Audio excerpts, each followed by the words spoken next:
A devastating strike on a girls' school in Iran has left at least 175 people dead, most of them children. Now questions and demands for accountability are intensifying, and MSNOW can report that a preliminary Pentagon probe determined the U.S. was, in fact, at fault. And our next guest was part of a key program that might have mitigated a tragedy just like this one. Wes Bryant was the former chief of civilian harm at the Pentagon.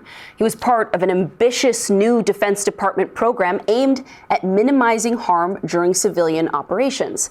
But then Bryant was forced out last spring due to government cuts, and that civilian protection mission was scrapped. And now Defense Secretary Pete Hegseth has made lethality our top priority instead.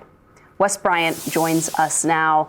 Wes, thank you for joining the show. You know, I keep hearing people say that this was all likely the fault of AI, a product basically of modern warfare. That seems to me to be a convenient way to cloud the responsibility around this. Does a strike like this... Go ahead. Does a strike like this happen if normal civilian protection practices are being followed? Absolutely not. And I'm glad you mentioned that. You know, it doesn't matter really how this target was sourced, whether it came from AI generation from one data set or another, whether it came from Israel or our other partners, or whether this was US sourced. The problem here is a fundamental failure to follow even basic targeting doctrine and practices, basic practices in vetting of intelligence, basic practices in civilian harm mitigation that I would remind we've already had in place as a U.S. military for the past 2 to 3 decades, even before the gutting of civilian harm mitigation efforts by Hegseth.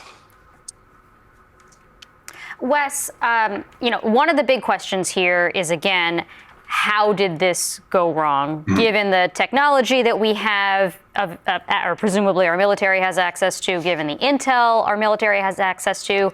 There have been a bunch of news organizations that have pulled up like publicly available satellite photos or satellite imaging.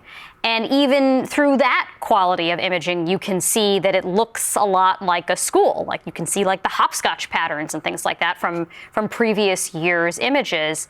And so I guess the question is, will we ever know how this went wrong, how our military, with presumably much more sophisticated technology at their fingertips, was not able somehow or not willing to figure out whether this was a reasonable target, and who would be held responsible if we're talking about what happened in retrospect? Because otherwise it's really hard for me to see how something like this doesn't happen again if we can't identify what actually went wrong and who to, I don't want to say punish, but maybe punish, at least hold accountable. Yes, what went wrong here was it was 101 stuff, not cosmic. And sadly, this really speaks to the culture, the precedent that Hegseth himself has set for, disregard not only of civilian protection efforts, but international law itself, practices in which we exercise, restraint and humanity in warfare, in which we show the world that we are better than the enemies we stand against. So here, this was 101 stuff. It doesn't matter how this intelligence was received by the prosecuting task force, in this case, U.S. Central Command. We do have evidence that, bad imagery, old targeting data was sent from the Defense Intelligence Agency. Well, that really shouldn't matter. I've operated off of old intelligence, bad intelligence received, old imagery. I did that for years in the War on Terror. It's a known thing. You're not always going to get up-to-date information. And regardless of if this target was set, established in a approved targeting database, it is incumbent on the task force that's carrying out the attacks to conduct real-time, or as near real-time as possible, characterization of each and every potential target before striking it. And that includes making sure it's still an actual target and doing collateral damage analysis, assessing the civilian, what we call pattern of life, and doing analysis of risk to civilians. And none of that happened here. And as you mentioned, you could find this listed as a school on Iranian, Google Maps equivalent sources on Iranian websites. We have open source intelligence analysts. They're called OSINT analysts at task forces employed to do this sort of thing. None of this happened. So it speaks to a very dangerous culture that we're seeing unfolding very quickly under the Hegseth regime. And go ahead. Wes, can I ask you about that? You were one of the intelligence officials that left the intelligence community in the wake of this administration, and many more federal agencies within the intelligence community have also been stripped of important personnel who possess real expertise. This is likely not the last time we're going to see something like this, and is it possible that we may see a massive intelligence failure that's a little closer to home, not just a tragedy like this one, but maybe a tragedy closer to our own shores because of the draining of that expertise?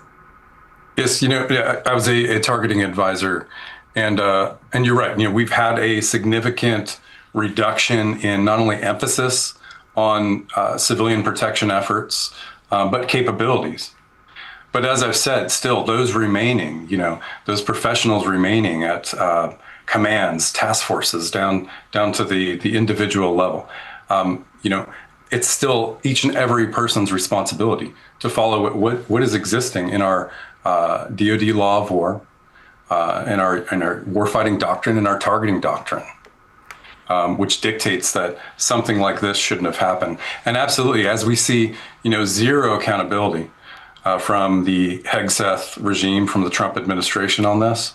And I believe we will continue to see that, and we'll see no real accountability here, let alone transparency.